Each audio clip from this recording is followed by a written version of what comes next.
I'm Colby, and thank you for joining me on this episode of Minutes in a Minute. City Manager Peely explained that the area around and including the forthcoming Questar Regional Center was designated an economic development area a few years ago when we were trying to get Snugs. Now, Snugs didn't happen, but the EDA is attached to the land, not Snugs. So that means that the developer is able to receive the tax increment on the area as the increment comes in over the next 20 years. However, this money is all post-performance, so that means that if this economic development area does not perform well, it's the developer and not the city who loses out. The council can expect to see this request to come from the developer in the upcoming weeks.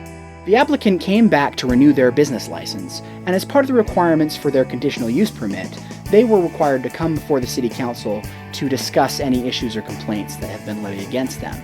Eagle Mountain has not received any complaints, and this did not need to be voted upon. So for the foreseeable future, that means that there will continue to be enchanted pony ride parties.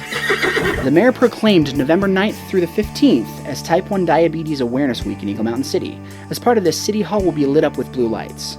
This passed unanimously, and I just want to give a shout out to all my other friends with Type 1 diabetes.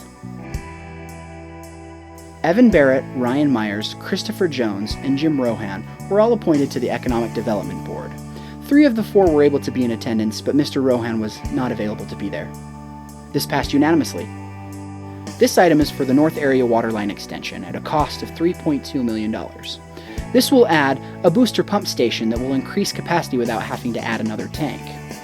This will take care of water pressure issues that are happening in that area. This motion passed unanimously, but it also included that the funds must come from the water fund.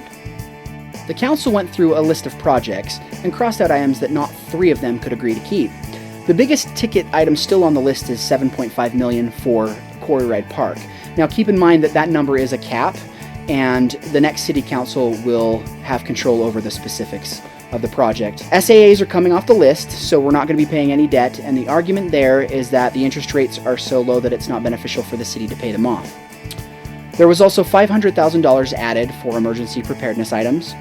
A portion will also be going to landscaping and beautification of the medians and city center. The motion to approve the remaining items on the list at the end of the evening passed with 4 yes votes and Bradley voting no, citing that $7.5 million was too much for Ride Park.